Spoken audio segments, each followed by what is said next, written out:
ಚಾಲಕನಿಗೆ ಚಪ್ಪಲಿಯಿಂದ ಯುವತಿ ಹಲ್ಲೆ ಮಾಡಿದ್ಲು. ಈ ಕೇಸಿಗೆ ಸಂಬಂಧಪಟ್ಟಂತೆ ಆಟೋ ಚಾಲಕನ ಕಾಲಿಗೆ ಬಿದ್ದು ಕ್ಷಮೆ ಕೇಳಿರುವಂಥದ್ದು ದಂಪತಿ. ಆಟೋ ಚಾಲಕ ಲೋಕೇಶ್ ಕಾಲಿಗೆ ಬಿದ್ದು ಕ್ಷಮೆ ಕೇಳಿರುವಂಥದ್ದು. ಕೋಪದಲ್ಲಿ ಚಪ್ಪಲಿಯಿಂದ ಹೊಡೆದೆ, ತಪ್ಪು ಮಾಡಿದೆ, ನಮಗೆ ಕನ್ನಡ ಮತ್ತು ಕರ್ನಾಟಕದ ಮೇಲೆ ಗೌರವ ಇದೆ, ತಪ್ಪು ಮಾಡಿದ್ದೇವೆ, ಕ್ಷಮಿಸಿ ಅಂತ ಕಾಲಿಗೆ ಬಿದ್ದಿರುವಂಥದ್ದು.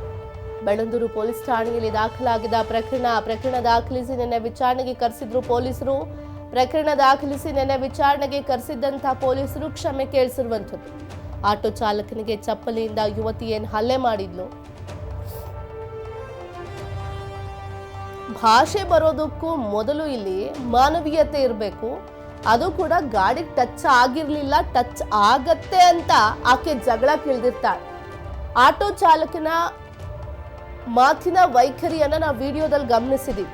ಆಕೆ ಅಷ್ಟೆಲ್ಲ ಮಾಡಿದ್ರು, ಆಕೆ ಅಷ್ಟು ಥಳಿಸಿದ್ರು, ಹೆಣ್ಣು ಅನ್ನೋ ಒಂದು ಬೆಲೆಯನ್ನ ಕೊಟ್ಟು ವಾಪಸ್ ಆಟೋ ಚಾಲಕ ಕೈ ಮಾಡಿರ್ಲಿಲ್ಲ.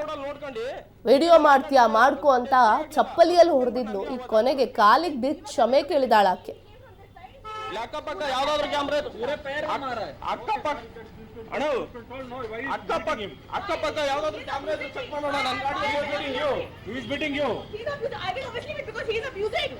ನನ್ನ ಗಾಡಿ ಎಲ್ಲಿ ಹೋಗ್ತೈತೆ ಅಂತ ಯಾವ್ದಾದ್ರು ಅಕ್ಕಪಕ್ಕ ಕ್ಯಾಮ್ರಾದಲ್ಲಿ ಚೆಕ್ ಮಾಡೋಣ.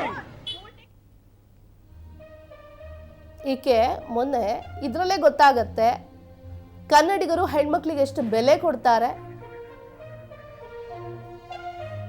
ಜೊತೆಗೆ ಈ ಊರು ಬಿಟ್ಟು ಊರು, ರಾಜ್ಯ ಬಿಟ್ಟು ರಾಜ್ಯ ಬಂದು ಹೊಟ್ಟೆಗೆ ಅನ್ನ ತಿನ್ನೋದೇ ಬೆಂಗಳೂರಿನಲ್ಲಿ ದುಡಿಯೋದಕ್ಕೆ ಅಂತಾನೆ ಬೆಂಗಳೂರಿಗೆ ಬರ್ತಾರೆ. ಆದರೆ ಅದೇ ಆಟೋ ಚಾಲಕ ವಾಪಸ್ ತಿರುಗಿಸಿ ಕೊಟ್ಟಿದ್ರೆ ಆ ಹೆಣ್ಣಿಗೆ ಎಷ್ಟು ಬೆಲೆ ಕೊಡ್ತಾರೆ ಕನ್ನಡಿಗರು ಅಂತ ಈ ವಿಡಿಯೋದಲ್ಲೇ ಗೊತ್ತಾಗತ್ತೆ. ಅದಾದ ನಂತರ ಪ್ರಕರಣ ದಾಖಲಾಗುತ್ತೆ. ಆಟೋ ಚಾಲಕರು ತೀವ್ರವಾದ ಹೋರಾಟ ಮಾಡಿದ್ಮೇಲೆ ಕೊನೆಗೆ ನೋಡಿ ಗಂಡ ಹೆಂಡತಿ ಇಬ್ರು ನಿಂತ್ಕೊಂಡು ಆಟೋ ಚಾಲಕನಿಗೆ ಕ್ಷಮೆ ಯಾಚಿಸ್ತಿದ್ದಾರೆ. Whatever has happened, we apologize. We were passing by, an incident happened. It was not an intentional thing which we did.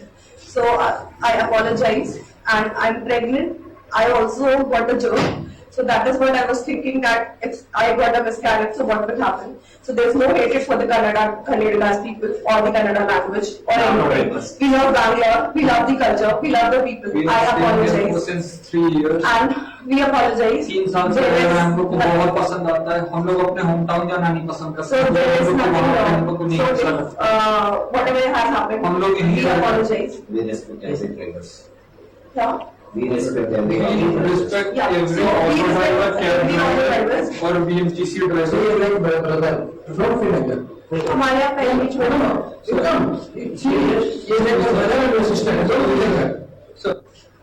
we were passing by.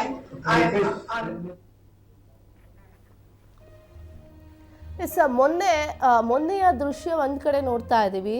ಆಕೆ ಯಾವ ರೀತಿಯಾಗಿ ಆಟೋ ಚಾಲಕ ಹೋಗುವಂಥ ಸಂದರ್ಭದಲ್ಲಿ ಪಕ್ಕದಲ್ಲಿ ಇವ್ರ ಗಾಡಿ ಪಾಸ್ ಆಗತ್ತೆ, ಗುದ್ದೇ ಬಿಟ್ರು, ಟಚ್ ಆಗೇ ಬಿಡ್ತು, ನಾವು ಬಿದ್ದೇ ಬಿಟ್ವಿ ಅಂತ ಇಮ್ಯಾಜಿನೇಷನ್ ಮಾಡ್ಕೊಂಡಂಥ ಆ ಮಹಿಳೆ ಆಟೋ ಚಾಲಕನಿಗೆ ಬೈತಾಳೆ ಅವಾಚ್ಯ ಶಬ್ದಗಳಿಂದ. ವಿಡಿಯೋ ಮಾಡೋದಕ್ಕೆ ಮುಂದಾದಂಥ ಆಟೋ ಚಾಲಕನಿಗೆ ನೋಡಿ ಚಪ್ಪಲಿಯಿಂದ ಹೇಗೆ ಎಷ್ಟರ ಮಟ್ಟಿಗೆ ದುರಹಂಕಾರದಿಂದ ಆಕೆ ಆ ಕನ್ನಡದ ಆಟೋ ಚಾಲಕನ ಮೇಲೆ ಥಳಿಸ್ತಾಳೆ. ಇನ್ಯಾರಾದ್ರೂ ಆ ಜಾಗದಲ್ಲಿದ್ದರೆ ವಾಪಸ್ ತಿರುಗಿಸಿ ಬಿಟ್ಟಿರೋರು. ಹೆಣ್ಣು ಅನ್ನೋ ಒಂದೇ ಕಾರಣಕ್ಕೆ ಆಟೋ ಚಾಲಕ ಸಹಿಸ್ಕೋತಾರೆ. ಒಂದೇ ಒಂದು ಅವಾಚ್ಯ ಶಬ್ದ ಬಳಸೋದಿಲ್ಲ, ಆಕೆಗೆ ತಿರುಗಿಸಿ ಪೆಟ್ಟು ಕೊಡೋದಿಲ್ಲ. ಈ ವಿಡಿಯೋ ಸೋಷಿಯಲ್ ಮೀಡಿಯಾದಲ್ಲಿ ವೈರಲ್ ಆದ ನಂತರ ಕನ್ನಡಿಗರು ರೊಚ್ಚಿಗೆ ಹೇಳ್ತಾರೆ, ಕ್ಷಮೆ ಯಾಚಿಸಲೇಬೇಕು ಅಂತಾರೆ. ಆಟೋ ಚಾಲಕರು ಕೂಡ ಹಲವು ಸಂಘಟನೆಗಳು ಮುಂದಾಗ್ತಾವೆ ಆಕೆ ಕ್ಷಮೆ ಯಾಚಿಸಲೇಬೇಕು ಅಂತ. ಕರ್ನಾಟಕದಲ್ಲಿ ಕನ್ನಡಿಗರಿಗೆ ಈ ರೀತಿಯಾಗಿ ಮನಸೋ ಇಚ್ಛೆ ಯಾರು ಬೇಕಾದರೂ ಥಳಿಸಬಹುದು, ಅದು ಕೂಡ ತಪ್ಪೇ ಮಾಡದೆ ಚಪ್ಪಲಿಯಲ್ಲಿ ಹೊಡಿಬಹುದು ಒಬ್ಳು ಮಹಿಳೆ ಒಬ್ಬ ಯುವಕನಿಗೆ ಅನ್ನೋದೇ. ಆದರೆ ಆಕ್ರೋಶಗೊಳ್ತಾರೆ ಕನ್ನಡಿಗರು. ಕೊನೆಗೂ ಕೂಡ ಈಗ ದಂಪತಿ ಕ್ಷಮೆ ಯಾಚಿಸಿದ್ದಾರೆ, ಗಂಡ ಹೆಂಡತಿ ಇಬ್ರು ಕೂಡ ನಿಂತ್ಕೊಂಡು. ಹೌದು, ಕೋಪದಲ್ಲಿ ನಾನು ಆ ರೀತಿಯಾಗಿ ಹೊಡೆದೆ, ದಯವಿಟ್ಟು ನನ್ನನ್ನು ಕ್ಷಮಿಸಿ ಅಂತ ಗಂಡ ಹೆಂಡತಿ ಇಬ್ರು ನಿಂತ್ಕೊಂಡು ಕ್ಷಮೆ ಯಾಚಿಸಿರುವಂಥದ್ದು.